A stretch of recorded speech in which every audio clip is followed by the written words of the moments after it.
For the past 6 years, a series of bank robberies has baffled the authorities. Investigators are convinced they were all done by the same person. Every job was pulled off flawlessly, leaving no trace behind except one detail. Each vault was breached using some kind of explosive device. Even now, the police still cannot figure out how the robber managed to get in and out without ever being seen. In the end, the man they have been hunting all this time turns out to be a middle-aged man named Tom. One afternoon, Tom stops by a storage rental facility for business. That is where he meets a woman named Annie.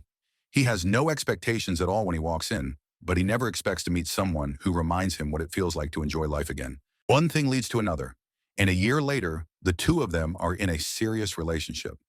One night, Tom brings Annie to a house that is up for sale. Annie assumes he just wants her opinion, but Tom surprises her by asking her to move in with him. If she agrees, he plans to buy the house. Annie hesitates at first, having gone through a failed marriage in the past. But Tom feels different, and she accepts his offer. At that moment, Tom actually wants to reveal another secret about his past. Annie gently tells him they can talk about it another time. Annie is not the only one dealing with the aftermath of a broken marriage. A senior FBI agent named Myers has just gone through a bitter divorce as well. His ex-wife takes everything he owns, leaving him with nothing but a dog. Later that day, Myers and his partner Sam receive a sudden phone call. The caller is Tom. Without wasting time, Tom claims he is the bank robber they have been chasing for the past 8 years and says he wants to turn himself in. Instead of being excited, Sam and Myers are skeptical. Over the years, more than 15 people have called in with the same claim, all of them fakes. Still, Sam allows Tom to explain himself. Tom says he is willing to surrender and return every dollar he stole. In exchange, he asks for a reduced sentence and to be placed in a prison close to the city he lives in. He explains that he wants to come clean because he has met a woman he truly loves and wants a peaceful life with her. To do that, he needs to clear his past. To Sam, the reason sounds too perfect, almost cliché, which only deepens their doubts. Before ending the call, Tom gives them the name of the hotel he is staying at, along with his room number. Sam promises to send someone to question him the next day. Once the call ends, there is no turning back. This is honest thief. Still unconvinced, Sam assigns the case to 2 junior agents, Nivens and Hall. Nearly 2 days pass, and no one shows up. Frustrated, Tom calls again. Sam is unavailable, and the call is redirected to Agent Myers. Once again, Tom's confession is brushed off as a joke. Just as Tom is about to leave his hotel room, Agents Nivens and Hall are already waiting outside his door. Like their superiors, they are skeptical at first and do not believe Tom is the criminal they have been chasing for years. To convince them, Tom explains how he pulled off the robberies. He says he always chose his targets carefully, usually small banks with an empty shop next door. By breaking through the shared wall, he could enter the bank through the neighboring building's ventilation system. Tom also explains why he never left any evidence behind. He always carried out the robberies on Saturday nights, giving the damaged walls 2 full days to dry before anyone noticed the fresh paint. Even so, his story alone is not enough to prove anything. The only real way to confirm his confession is by showing the stolen money. With no other choice, Tom offers to take them to the storage unit where he keeps the cash. The 2 agents insist on going alone, telling Tom to stay behind at the hotel. Trusting them, Tom hands over the key to the unit that holds everything he stole. When Nivens and Hall arrive, they do not expect much until they see the money for themselves. Instead of reporting back or returning to question Tom, Nivens sees an opportunity. He believes no one would ever take Tom's story seriously anyway. If they steal the evidence and report Tom as a delusional man pretending to be a criminal, the money would become theirs overnight. Hall tries to stop him, warning that this is crossing a dangerous line. Nivens pushes back, reminding Hall about his children and the future expenses they will face. He argues that a case like this is incredibly rare. Eventually, Hall gives in. While they are loading the cash into their car, Annie suddenly shows up and asks who they are and why Tom's belongings are being moved. Nivens casually explains that Tom asked for their help because he is moving. Annie assumes Tom must have already bought the house they saw earlier and is now clearing things out, so she does not suspect a thing. What they do not realize is that their actions have been captured on surveillance cameras from the very beginning. Afterward, the stolen money is hidden inside an old FBI-owned house. Meanwhile, Sam arrives at the office and is told by Myers that Tom is called again. Frustrated and assuming his subordinates have mishandled the case, Sam decides to step in and take control himself. That night, when the 2 FBI agents return to the hotel, everything suddenly spirals out of control. Nivens pulls out his gun and forces Tom to hold it, trying to make it look like Tom is an unstable man who set a trap and attempted to kill them. With that setup, Nivens would have a reason to kill Tom and walk away clean. Hall is not part of this sudden plan, but he is also lost on how to stop a partner who has been completely blinded by greed. What Nivens does not realize is that Tom is far from naive. The money they moved earlier is only a third of everything Tom stole. Buying time, Tom hints that he knows where the rest of the money is, if Nivens wants it. The situation turns even more chaotic when Sam arrives at the scene. Sam quickly senses that something is wrong, especially when he sees Nivens holding a gun without any real threat present. In a moment of panic, Nivens fires, killing Sam on the spot. Exactly. Around the same time, Annie secretly comes to the hotel, hoping to surprise Tom. Just as she is about to enter, she sees Tom falling from an upper floor. Without hesitation, the two of them flee the area. Go, get out! During their escape, Annie grows increasingly confused about why her boyfriend is being chased by FBI agents. There is no time for explanations, since they are still being pursued. To avoid being tracked, Tom deliberately abandons their car mid-escape. He slips into a parking structure and hides inside an old vehicle, staying there until Nivens and Hall finally give up the search. Once it is safe, Tom emerges and steals another car to keep moving. As they drive, Tom begins to explain who he really is and apologizes for never having the courage to tell Annie the truth. He never imagined that his attempt to turn himself in would end like this. He asks Annie to stop at a nearby park so they can talk properly. Tom reassures her that throughout their relationship, he never lied about anything that truly mattered. Even the house he planned to buy was paid for using his retirement savings. The stolen money was kept separate in a storage unit and never touched for his personal life. From there, Tom finally opens up about how his life took this dark turn. While serving in the military, his mother died after a long illness. Her death pushed his father into loneliness and depression. For nearly 35 years, his father worked at a pipe manufacturing factory. When his health declined, the company laid him off without hesitation. To make things worse, the pension fund that had been built from workers' salaries was stolen by the company's CEO. Living in poverty, Tom's father could not afford a lawyer to fight for what was rightfully his. Eventually overwhelmed and broken, he made the unthinkable choice to end his life by crashing his car into a tree. 1 month later, Tom makes a decision that changes everything. He targets the very bank where the corrupt CEO hid the company's money. When the robbery succeeds, Tom feels an overwhelming sense of relief, but along with that relief comes something else. The thrill and adrenaline of the robbery awakens something inside him. For the first time since leaving the military, he feels like he has a purpose again. At the same time, Agent Myers arrives at the hotel where his close friend was killed. He still cannot believe that Sam died at the hands of someone claiming to be a bank robber. Nivens and Hall are called in to explain what happened. As expected, they fabricate a story, painting Tom as a dangerous psychopath who tricked the FBI by pretending to confess. The story returns to Tom, who now realizes Annie is in danger. To protect her from being suspected as an accomplice, he plans to drop her off at a nearby corner so she can go to the police and claim she was tricked and forced into the situation. Annie refuses. She cannot bring herself to frame the man she loves.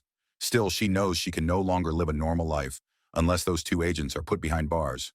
If Nivens is capable of killing his own superior, there is nothing stopping him from killing Annie to erase any loose ends. Even though Tom may be telling the truth, no judge would ever trust the word of a former bank robber. For Annie to stay alive, she has to leave the city until everything is over. That night, Tom takes her to the bus terminal, and the two of them part ways.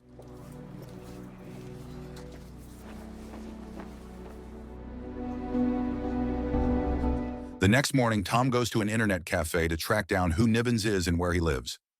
Meanwhile, Nivens is in a meeting with Myers discussing Tom's background. According to their records, Tom is nothing more than a retired soldier with advanced bomb-making skills. Aside from that, his criminal history is completely clean.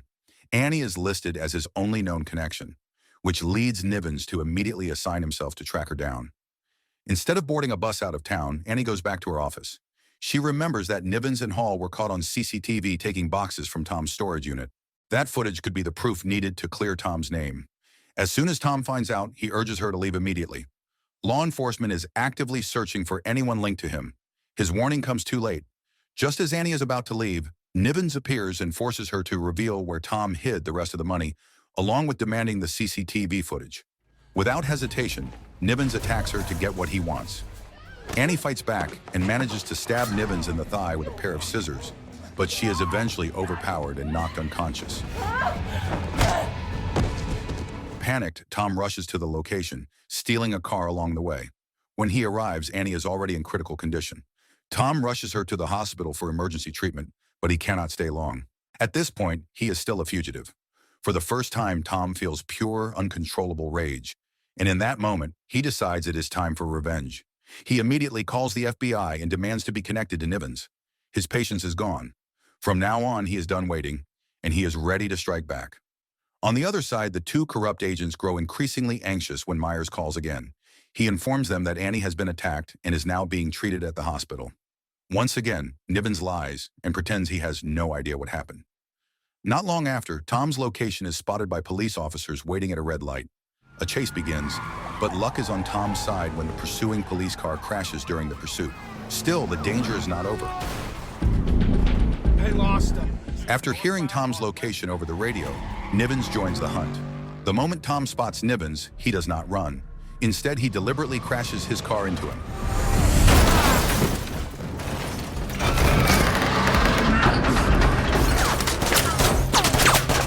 The pursuit continues when Myers happens to see Tom from the sidewalk.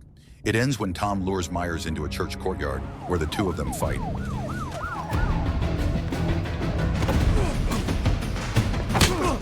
In the end, Tom walks away as the winner. Tom tries to explain that he has been set up by Nivens all along. This is also the first real meeting between Tom and Myers, since their only contact before was through phone calls. Tom is clearly frustrated that his honesty was dismissed from the very beginning. Myers offers to expose Nivens if Tom is willing to turn himself in. Tom refuses, saying it is already too late and that he will handle the situation his own way. That brief encounter leaves Myers unsettled. He starts to wonder what if Tom has been telling the truth all along. That night, Myers stays at the hospital to watch over Annie. His timing turns out to be crucial since Nivens shows up with the intention of killing her. Thanks to Myers being there, Annie survives. The next morning, Myers summons Nivens and Hall and begins asking probing questions, including why Tom is so determined to take revenge on Nivens. Neither of them realizes that Myers already met Tom the day before, until he returns Hall's gun, which Tom had entrusted to him. That night, Hall lies awake, haunted by the terrible choices he has made.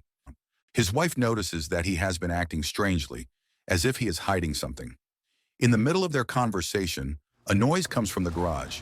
When Hall goes to check, Tom is already there and attacks him. Tom has no intention of killing Hall. He only wants his cooperation. From the beginning, Hall was never truly like Nivens. He was manipulated. The night before, Hall even saved Annie by claiming her pulse was gone, stopping Nivens from shooting her. Unknown to his partner, Hall also kept the CCTV footage from the storage unit. Now he is ready to help Tom as a way to redeem himself. After that, Tom reunites with Annie and immediately takes her out of the hospital. According to Hall, Nivens is still actively looking for a way to kill her. The next morning, Tom visits a hardware store to buy supplies for what comes next. He calls Myers to warn him that he plans to finish everything his own way. By now, Myers is starting to accept that Nivens is guilty. Before ending the call, he lets Tom know that he is willing to help if needed. That night, while assembling the bomb, Tom accepts that even if the truth comes out, he will still end up behind bars to pay for his crimes. Annie makes it clear that she is ready to stand by him, even if that means visiting him in prison every day. When the time comes to put the plan in motion, Annie insists on going with him. Together, they head to Nivens' house. Before dawn, Tom and Annie are already waiting nearby. As Nivens starts his morning routine, Tom contacts him and makes it clear that everything is over. This is his chance to confess and officially admit that he was the one who killed Sam. Tom gives him 10 seconds to run. As the countdown ends, a massive explosion tears through Nivens' house, reducing it to rubble. Nivens barely escapes. Even after that warning, he refuses to surrender, forcing Tom to move on to the next phase of his plan. Before continuing, Tom hands Annie a key to a storage unit and sends her to meet Agent Myers. Inside the unit is $6 million, solid proof that Tom truly intended to turn himself in from the beginning. This discovery convinces Myers even further that Tom deserves to have his name cleared. The focus shifts back to Nivens, who panics and hides at the house where he keeps all the stolen money. He calls Hall and tells him to come immediately. But the moment Hall arrives, he is taken hostage by Tom.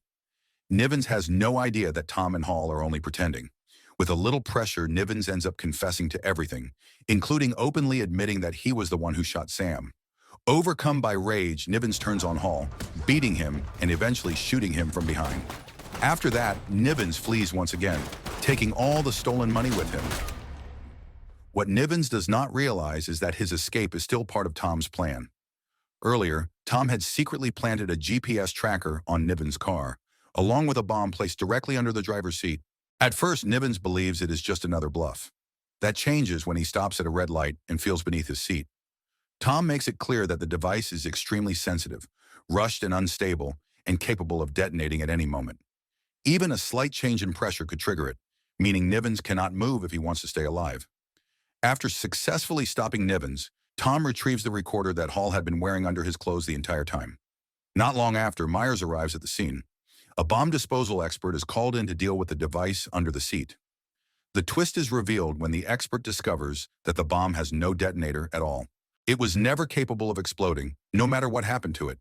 In the end, the bomb was nothing more than a carefully planned bluff. From there, Myers immediately orders Nivens' arrest.